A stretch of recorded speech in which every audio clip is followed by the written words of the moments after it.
Құрметті Сауран ауданы тұрғындары, өздеріңіз білесіздер, жалпы өздеріңіз көріп отырсыздар, президентіміз әрбір өзінің жолдауында, кездесуінде бірінші кезекте ауыл жерлерге көңіл бөлу керек, жаңа жұмыс орнын ашу керек, экономикалық үлгіге өту бойынша нақты тапсырмалар беріп отырады. Ол бағанағы айтқандай бірінші кезекте инвестиция тарту, жаңа кәсіпорындар мен жұмыс орындарын ашу.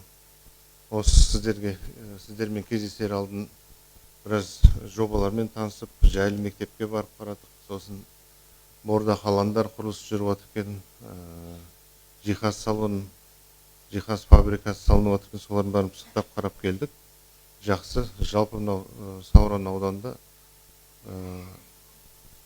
жағдай жақсартуға болады екен. Себебі тұрғындар қолынан кәсіп келеді, іскер, сондай жұмыс істегенге жақсы екен. Қай жерге бармасақ та, әрбір ауылда өзінің бір кәсібі бар, әрбір ауылда өз жұмысымен істеп, нанын тауып отыр деп айтсақ болады.